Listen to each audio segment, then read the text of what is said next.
আমরা এই পর্যন্ত চারটা ব্যাংকে তালা মারছি।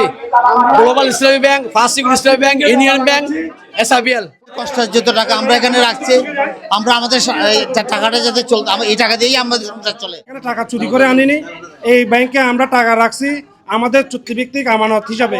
300 জন এমপি আর 69 জন মন্ত্রী, উপমন্ত্রী, প্রতিমন্ত্রী সবার কাছে আমরা কি দিয়েছি, স্মারকলিপি দিয়েছি।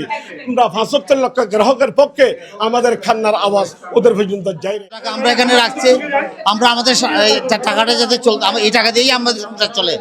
এখন আমরা আজকে 1.5 বছর যাবত রাস্তায় ঘুরতেছি, আমাদেরকে বিভিন্নভাবে আশ্বাস দিয়ে কোনো কিছু করা হচ্ছে না, অথচ আমাদের কষ্টের যত টাকা, আমাদের টাকা দিয়েই দেশ চলে।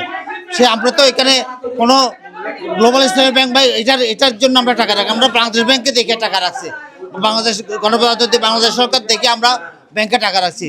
আজকে আমাদের কিছু ব্যাংকে জিম্মি করে আজকে আমাদেরকে রাস্তায় ঘুরাচ্ছে। আমরা যাতে স্বাভাবিক লেনদেন করতে পারি, কার্ড দিয়ে টাকা তুলতে পারি, ব্যাংকে চেক দিয়ে টাকা তুলতে পারি, এই আশ্বাস আমরা চাই। আমরা এই পর্যন্ত চারটা ব্যাংকে তালা মারছি। গ্লোবাল ইসলামী ব্যাংক, ফার্স্ট ইসলামী ব্যাংক, ইউনিয়ন ব্যাংক, এসআবিএল। আমরা চারটা তালা মারি দিচ্ছি আজকে এখানে খাতুনগঞ্জের মধ্যে।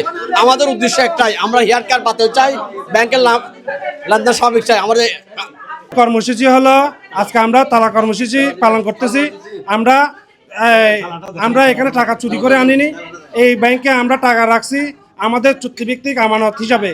আমরা তো এই টাকা কোথা থেকে চুরি করে ডাকাতি করে আমরা এই টাকা রাখিনি, তাহলে এই ব্যাংক আমাদেরকে টাকা দিতে বাধ্য কেন? আপনাদেরকে টাকা দিবে না? আমরা কি এই টাকা কোথায় থেকে নিয়ে এখানে রাখছি? অন্যদের সাথে কথাবার্তার মাধ্যমে আমরা টাকা রাখছি। আজকে আমরা ব্যবসায়ীরা হাহাকার, আজকে আমরা ব্যবসা বাণিজ্য করতে পারতেছি না, আমাদের ফ্যামিলি ঠিক মতো চলতে পারতেছে না, তাহলে আমরা কোথায় যাব? আজকে তো আমরা সব হারা হয়ে গেছি। আমরা কি নদী দিয়ে বাসি আসছি? আমরা বাংলাদেশের নাগরিক না? সেই জন্য আমি সরকারের প্রতি আহ্বান জানাই এবং মাননীয় অর্থমন্ত্রীর কাছেও আমরা আহ্বান জানাই যাতে এই যে আমাদের যে এই হেয়ার কার্ড নামক প্রথা, এটা আমরা মানি না, মানব না।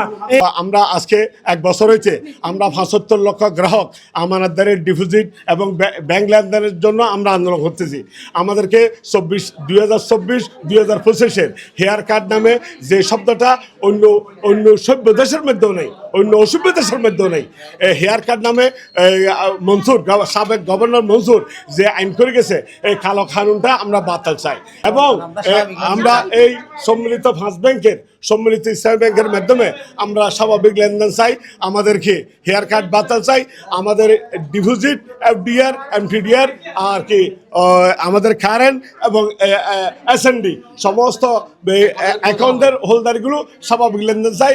সমস্ত 300 জন এমপি আর 69 জন মন্ত্রী, উপমন্ত্রী, প্রতিমন্ত্রী সবার কাছে আমরা কি দিয়েছি, স্মারকলিপি দিয়েছি।